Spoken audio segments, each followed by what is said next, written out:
Cher Père Céleste, je me présente devant toi, le cœur humble et rempli d'un désir profond. Un désir qui, je le confesse, parfois vacille sous le poids des jours, des épreuves et des imperfections qui me sont propres. Je viens chercher auprès de toi la source infinie d'amour, la guérison et la plénitude que seul ton amour peut offrir. Ce n'est pas une simple demande que je formule, mais un appel sincère, un cri du cœur qui aspire à te ressembler davantage, à aimer comme tu aimes, avec une générosité et une compassion sans limite. Je suis conscient, Seigneur, de mes faiblesses, de mes moments d'égocentrisme, de ces instants où l'amour que je devrais offrir se transforme en jugement, en indifférence, voire en amertume. Je vois les fissures dans le miroir de mon âme, les zones d'ombre où l'amour véritable peine à s'épanouir. Je reconnais que, trop souvent, je me laisse submerger par la peur, par l'orgueil, par les blessures du passé. Autant d'obstacles qui m'empêchent d'aimer pleinement, d'aimer inconditionnellement. Le monde autour de moi, Seigneur, est rempli de défis, de divisions, de souffrances. Chaque jour, je suis témoin de l'injustice, de la haine, de la violence qui déchire nos communautés, nos familles, nos cœurs. Et parfois, je me sens impuissant, dépassé, incapable d'apporter une réelle contribution à ce monde qui a tant besoin d'amour. Je me demande comment, avec un cœur si imparfait, si souvent fermé, je peux espérer faire une différence. Comment je peux espérer être un instrument de ton amour, une lumière dans l'obscurité. C'est précisément cette impuissance, Seigneur, qui me pousse vers toi. Je sais que je ne peux pas changer le monde seul, mais je crois fermement que tu peux changer mon cœur. Je crois que tu peux transformer ma faiblesse en force, ma peur en courage, mon indifférence en compassion. Je crois que tu peux me donner un cœur nouveau, un cœur rempli de ton amour divin, un cœur capable d'aimer au-delà des limites, au-delà des préjugés, au-delà des blessures. Je ne cherche pas une solution facile, une formule magique. Je sais que le chemin vers un cœur rempli d'amour est un chemin de patience, de persévérance, de remise en question constante. C'est un chemin qui exige de moi que je me dépouille de mon ego, de mes certitudes, de mes attachements. C'est un chemin qui me demande de m'ouvrir à la vulnérabilité, à l'empathie, à la compassion. C'est un chemin qui me conduit à toi, Seigneur, la source infinie d'amour. Alors, je me tiens devant toi, humblement, avec un cœur ouvert et disposé. Je te demande de me guider, de m'enseigner, de me transformer. Je te demande de me montrer comment aimer comme tu aimes, comment donner sans attendre en retour, comment pardonner sans condition, comment être un instrument de ton amour dans ce monde qui en a tant besoin. Je te demande de m'aider à voir le monde à travers tes yeux, à ressentir la souffrance des autres comme si elle était la mienne, à agir avec compassion et justice. Je ne sais pas ce que l'avenir me réserve, Seigneur. Je ne sais pas quelles épreuves je devrais affronter, quelles difficultés je devrais surmonter, mais je sais que, avec ton amour dans mon cœur, je peux tout affronter. Je sais que, avec ton amour, je peux faire une différence. Je sais que, avec ton amour, je peux être un instrument de ta paix, de ta joie, de ton espérance. C'est cette certitude, Seigneur, qui me donne la force de persévérer, de continuer à prier, de continuer à chercher ton amour, de continuer à aspirer à un cœur rempli de toi. Oh, afin d'approfondir cette quête d'un cœur rempli d'amour, penchons-nous sur les ramifications concrètes de cette transformation intérieure dans nos relations interpersonnelles. L'amour, tel un fleuve impétueux, ne se contente pas de nourrir notre propre âme. Il déborde et irrigue le terrain fertile de nos interactions avec autrui. Mais comment cette effusion se manifeste-t-elle au quotidien, dans les nuances subtiles de nos échanges? Comment cultiver un amour véritablement désintéressé, qui transcende les barrières de l'ego et les attentes implicites? À vrai dire, l'amour authentique ne se résume pas à une simple émotion passagère. Il s'agit d'un choix délibéré, d'une décision consciente de privilégier le bien-être de l'autre, même lorsque cela implique un sacrifice personnel. Imaginez, par exemple, un vigneron qui, malgré une récolte compromise par les intempéries, choisit de partager ses maigres ressources avec ses voisins, eux aussi touchés par la crise. Ce geste, empreint de générosité et de solidarité, témoigne d'un amour qui dépasse le simple intérêt personnel et s'étend à la communauté. Dès lors, il est crucial de reconnaître que l'amour se nourrit de patience, de compréhension et de tolérance. Il ne s'agit pas d'idéaliser l'autre, ni de fermer les yeux sur ses défauts, mais plutôt de l'accepter tel qu'il est, avec ses forces et ses faiblesses. Prenez par exemple un parent qui, face aux erreurs de son enfant, choisit de répondre avec compassion et encouragement plutôt qu'avec colère et reproche. Cette attitude, empreinte d'amour inconditionnel, permet à l'enfant de grandir et de s'épanouir en toute confiance. Par ailleurs, un cœur rempli d'amour est un cœur qui sait écouter. Écouter non seulement les mots, mais aussi les silences, les non-dits, les émotions cachées derrière les apparences. Considérez par exemple un médecin qui prend le temps d'écouter attentivement les plaintes de son patient, même si elles semblent triviales à première vue. Cette écoute attentive, empreinte d'empathie, permet de tisser un lien de confiance et de prodiguer des soins véritablement personnalisés. Cependant, il convient de souligner que l'amour véritable n'est pas synonyme de complaisance.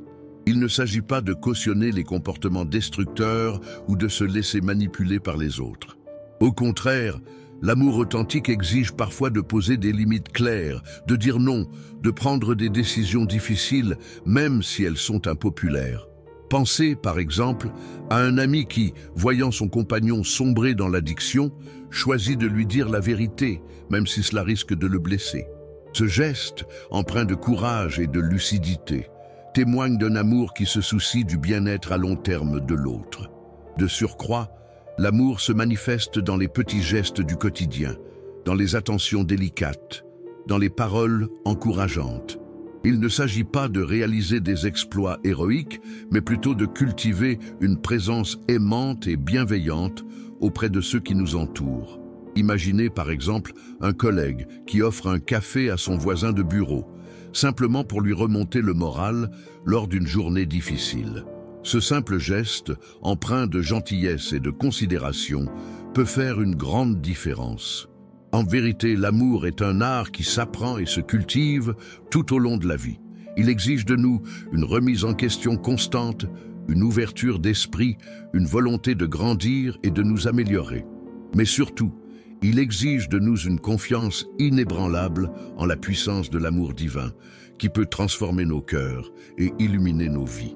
Par conséquent, pour véritablement approfondir cette notion d'un cœur débordant d'amour, il devient essentiel d'examiner comment cette transformation intérieure influence notre perception du pardon, tant envers les autres qu'envers nous-mêmes. L'amour, dans sa forme la plus pure, est intrinsèquement lié à la capacité de pardonner, non pas comme un acte isolé, mais comme un processus continu de libération et de guérison.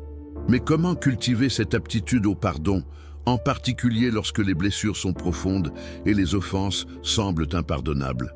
En réalité, le pardon n'est pas une simple absolution des torts d'autrui.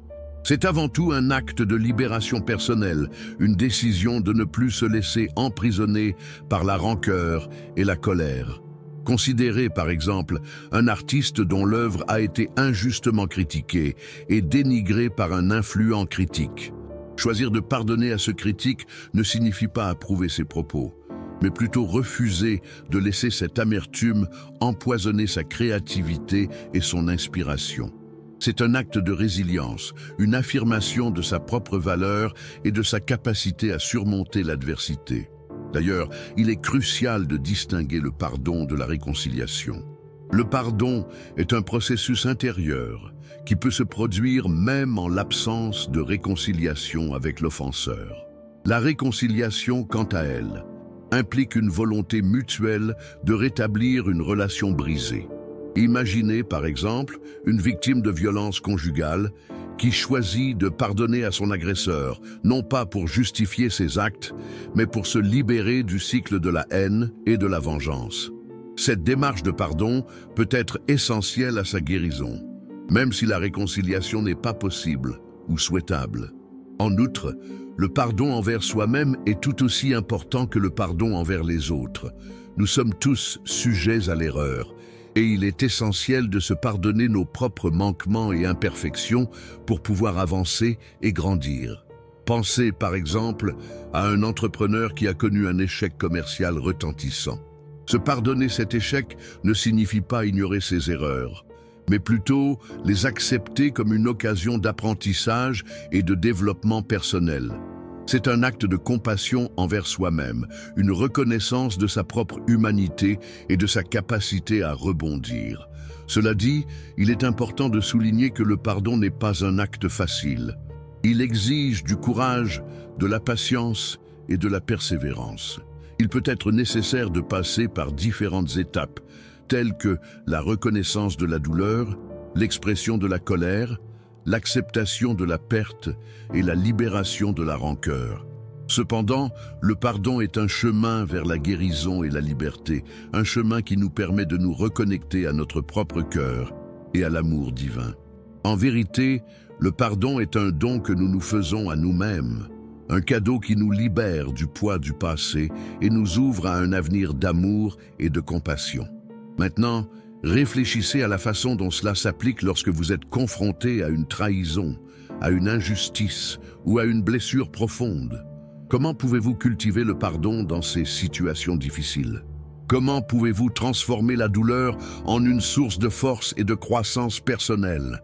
La réponse, mes chers frères et sœurs, réside dans la puissance de l'amour divin, qui peut guérir toutes les blessures et transformer tous les cœurs. Dès lors, et pour envisager une dimension complémentaire de ce cœur débordant d'amour, il convient d'explorer comment cette métamorphose influe sur notre rapport à la vulnérabilité. Cette ouverture, souvent redoutée, mais pourtant essentielle à l'épanouissement d'une affection sincère et profonde. L'amour véritable, en effet, ne se nourrit pas de façade ni de masque, mais bien de l'authenticité d'un être qui ose se montrer tel qu'il est, avec ses forces et ses fragilités. Mais comment embrasser cette vulnérabilité? Comment la transformer d'une source de crainte en un tremplin vers une connexion plus intime et significative avec autrui? En réalité, la vulnérabilité n'est pas une faiblesse, mais bien une force. Elle exige du courage pour se dévoiler, pour accepter d'être imparfait et de ne pas tout maîtriser. Songez par exemple à un danseur qui, au lieu de masquer une erreur technique par un artifice, choisit de l'intégrer à sa performance, de la transformer en une expression authentique de son art. Cette transparence, loin de le discréditer, le rend plus humain, plus touchant et paradoxalement plus admirable. Par ailleurs, il est essentiel de comprendre que la vulnérabilité crée un espace de confiance et d'intimité. Lorsque nous osons nous montrer vulnérables, nous invitons l'autre à faire de même, créant ainsi un cercle vertueux d'authenticité et de réciprocité. Imaginez, par exemple, un enseignant qui partage avec ses élèves une anecdote personnelle où il a échoué, où il a ressenti de la peur ou de la honte.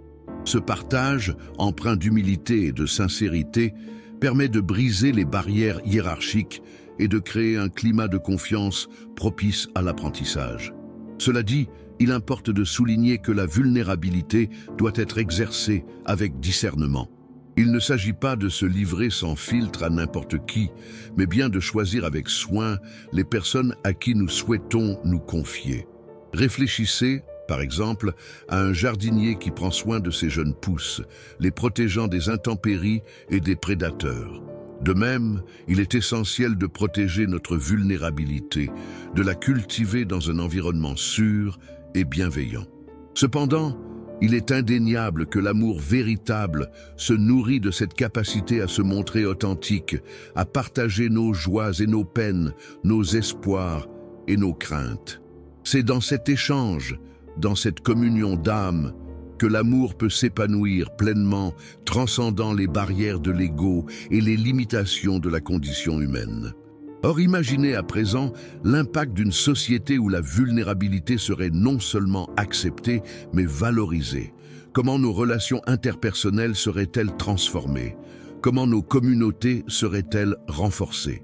La réponse, mes chers amis, réside dans notre capacité à embrasser notre propre vulnérabilité, à la transformer en une source de force et de connexion, et à inspirer les autres à faire de même. La profondeur de l'amour réside dans l'acceptation de nos faiblesses mutuelles. Dans cette optique, et pour enrichir davantage notre compréhension d'un cœur rayonnant d'amour, il est impératif de considérer comment cette transformation intérieure influence notre aptitude à l'empathie, cette capacité cruciale à ressentir et à comprendre les émotions d'autrui. L'amour véritable, en effet, ne se limite pas à une simple bienveillance passive, mais exige une participation active à la joie et à la souffrance de ceux qui nous entourent. Dès lors, comment cultiver cette empathie? Comment transcender les barrières de nos propres expériences pour véritablement nous connecter au vécu d'autrui? En réalité, l'empathie n'est pas une qualité innée, mais bien une compétence qui se développe et se perfectionne avec le temps. Elle exige une écoute attentive, une ouverture d'esprit et une volonté de se mettre à la place de l'autre. Imaginez par exemple un journaliste qui, au lieu de se contenter de relater des faits, choisit de s'immerger dans la vie des personnes dont il parle, de partager leurs joies et leurs peines, de comprendre leurs motivations et leurs craintes. Cette immersion empreinte d'empathie lui permet de donner une voix à ceux qui n'en ont pas, de révéler des réalités souvent ignorées et d'éveiller les consciences. Cela dit, il est essentiel de reconnaître que l'empathie peut être éprouvante. Elle exige de nous une capacité à supporter la douleur d'autrui, à partager sa tristesse et à supporter son désespoir. Considérez par exemple un infirmier qui travaille auprès de patients en phase terminale. Il doit non seulement prodiguer des soins médicaux, mais aussi offrir un soutien émotionnel, écouter leurs peurs et leurs angoisses, et les accompagner avec compassion dans leurs derniers moments. Cette tâche exigeante sur le plan émotionnel requiert une grande force intérieure et une profonde empathie. Néanmoins, force est de constater que l'empathie est une source de transformation profonde. Elle nous permet de remettre en question nos propres préjugés, de relativiser nos propres problèmes et de développer une plus grande compassion envers nous-mêmes et envers les autres. Prenez par exemple un chef d'entreprise qui, après avoir été confronté à la pauvreté et à l'exclusion, décide de mettre en place des programmes d'insertion professionnelle pour les personnes défavorisées. Cette action, inspirée par l'empathie, témoigne d'une volonté de créer un monde plus juste et plus équitable. Cela étant, il convient de souligner que l'empathie ne signifie pas se laisser submerger par les émotions d'autrui. Il est essentiel de maintenir une certaine distance émotionnelle, de se protéger de la contagion émotionnelle et de préserver son propre bien-être. Pensez par exemple à un psychologue qui travaille auprès de personnes souffrant de troubles mentaux. Il doit faire preuve d'empathie pour comprendre leurs souffrances, mais aussi maintenir une distance professionnelle pour ne pas se laisser envahir par leurs problèmes. Or, imaginez maintenant un monde où l'empathie serait au cœur de toutes nos interactions. Comment nos relations interpersonnelles seraient-elles transformées? Comment nos sociétés seraient-elles plus justes et plus solidaires? La réponse, mes chers amis, réside dans notre capacité à cultiver l'empathie, à la développer comme une compétence essentielle et à la mettre au service du bien commun. En vérité, l'amour se manifeste à travers notre capacité à ressentir et à comprendre la souffrance d'autrui. Par ailleurs, et pour peaufiner notre appréhension d'un cœur débordant d'amour, il importe d'examiner l'impact de cette transformation intérieure sur notre rapport à l'humilité, cette vertu souvent dépréciée, mais pourtant essentielle à la croissance d'une affection sincère et profonde. L'amour véritable, en effet, ne se nourrit pas de vanité ni d'arrogance, mais bien de la reconnaissance de nos limites et de notre besoin constant d'apprendre et de s'améliorer. Dès lors, comment cultiver cette humilité? Comment la transformer d'une source de honte en un tremplin vers une plus grande sagesse et une plus grande compassion? En réalité, l'humilité n'est pas une faiblesse, mais une force tranquille. Elle exige du courage pour reconnaître nos erreurs, pour accepter les critiques constructives et pour apprendre des autres, même de ceux qui sont moins expérimentés que nous. Considérez par exemple un chef d'orchestre renommé qui écoute attentivement les suggestions de ses musiciens, même les plus jeunes et les moins expérimentés. Cette ouverture d'esprit, empreinte d'humilité, lui permet d'améliorer la qualité de son interprétation et de créer une ambiance de collaboration et de respect mutuel. Cela dit, il est essentiel de comprendre que l'humilité ne signifie pas s'abaisser ou se dévaloriser. Il ne s'agit pas de nier nos propres talents ou de minimiser nos propres réussites, mais plutôt de les considérer avec modestie et de reconnaître que nous ne sommes pas les seuls responsables de nos succès. Imaginez, par exemple, un scientifique qui a fait une découverte révolutionnaire. Il peut se réjouir de sa réussite, mais il doit aussi reconnaître le rôle joué par ses collègues, ses mentors et les générations de chercheurs qui l'ont précédé. Cette reconnaissance, empreinte d'humilité, lui permet de rester connecté à la réalité et d'éviter de tomber dans l'orgueil. Qui plus est, il est indéniable que l'humilité favorise l'apprentissage et la croissance personnelle.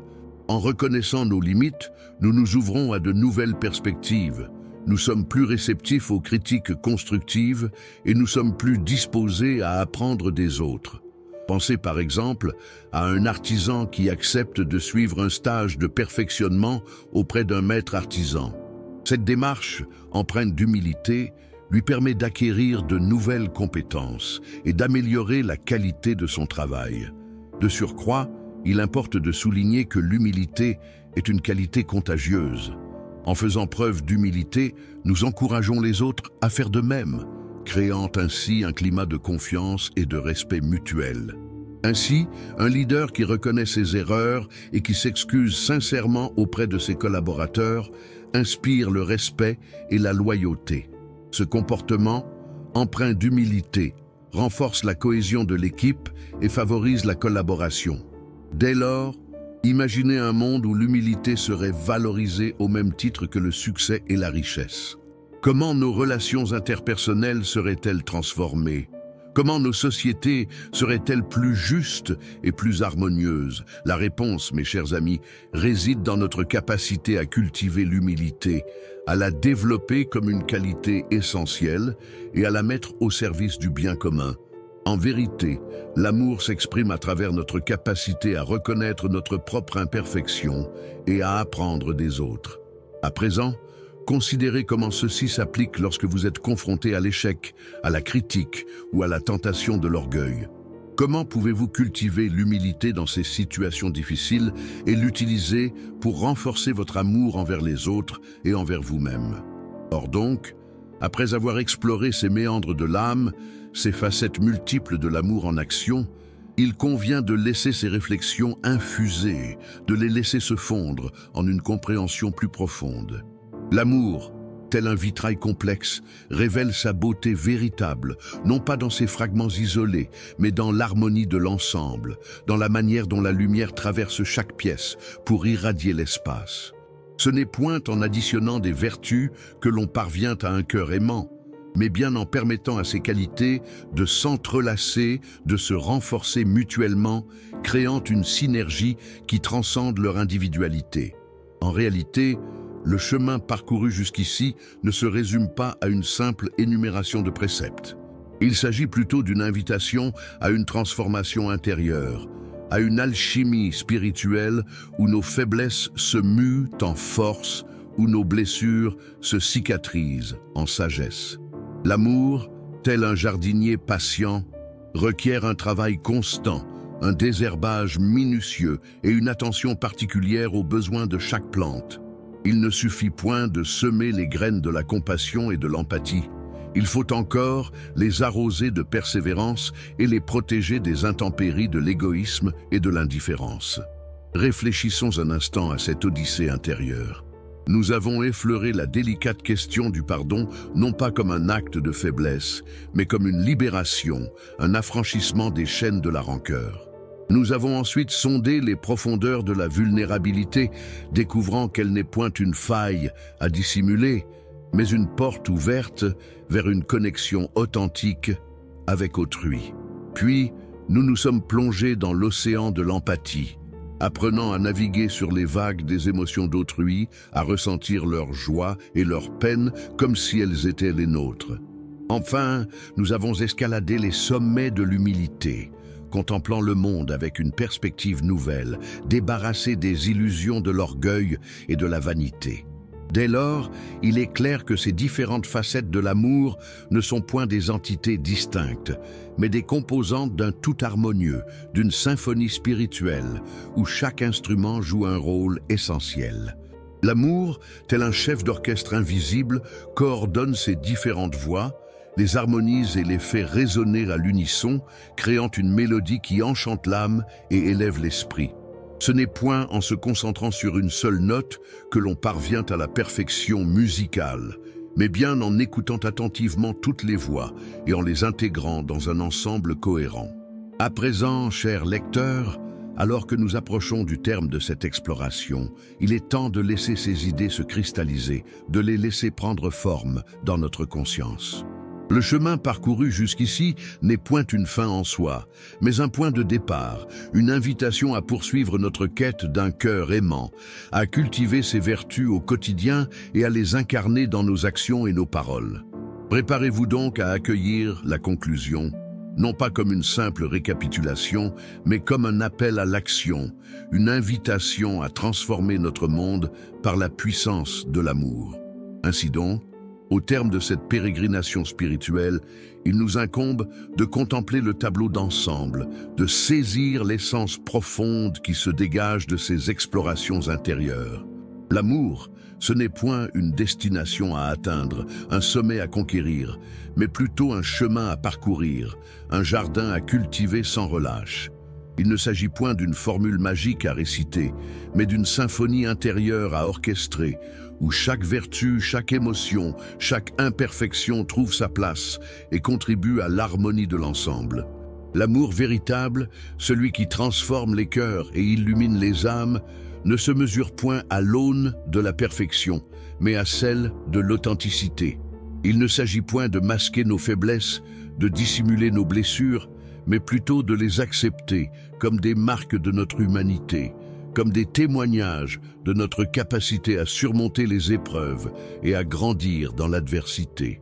C'est dans cette vulnérabilité assumée, dans cette humilité sincère, que l'amour trouve sa force et son pouvoir de transformation. Au-delà des définitions et des concepts, l'amour se vit, se ressent, se partage. Il se manifeste dans les petits gestes du quotidien, dans les attentions délicates, dans les paroles encourageantes. Il se révèle dans notre capacité à écouter attentivement, à comprendre profondément, à pardonner sincèrement. Il s'épanouit dans notre aptitude à nous mettre à la place de l'autre, à ressentir sa joie et sa peine, à partager son fardeau et à célébrer ses succès. Alors, que retenir de cette exploration? Que l'amour n'est point une qualité statique, une entité figée, mais une force dynamique, une énergie créatrice qui se nourrit de notre engagement, de notre persévérance et de notre volonté de nous améliorer constamment. Que l'amour est un chemin de croissance personnelle, une invitation à dépasser nos limites, à transcender nos peurs et à nous ouvrir à la beauté et à la richesse du monde qui nous entoure. La véritable pratique commence maintenant. Non pas dans la répétition de ces mots, mais dans l'incarnation de ces valeurs. Que chaque pas que nous ferons, chaque parole que nous prononcerons, chaque action que nous entreprendrons, soit empreinte de cet amour qui transforme, qui guérit, qui élève. Que notre cœur devienne un phare, illuminant le chemin de ceux qui cherchent la lumière, un havre de paix où chacun peut trouver refuge et réconfort. Et souvenons-nous toujours que l'amour n'est point une fin en soi, mais un moyen de rendre le monde meilleur, un moyen de construire un avenir où la justice, la paix et la fraternité règnent en maître.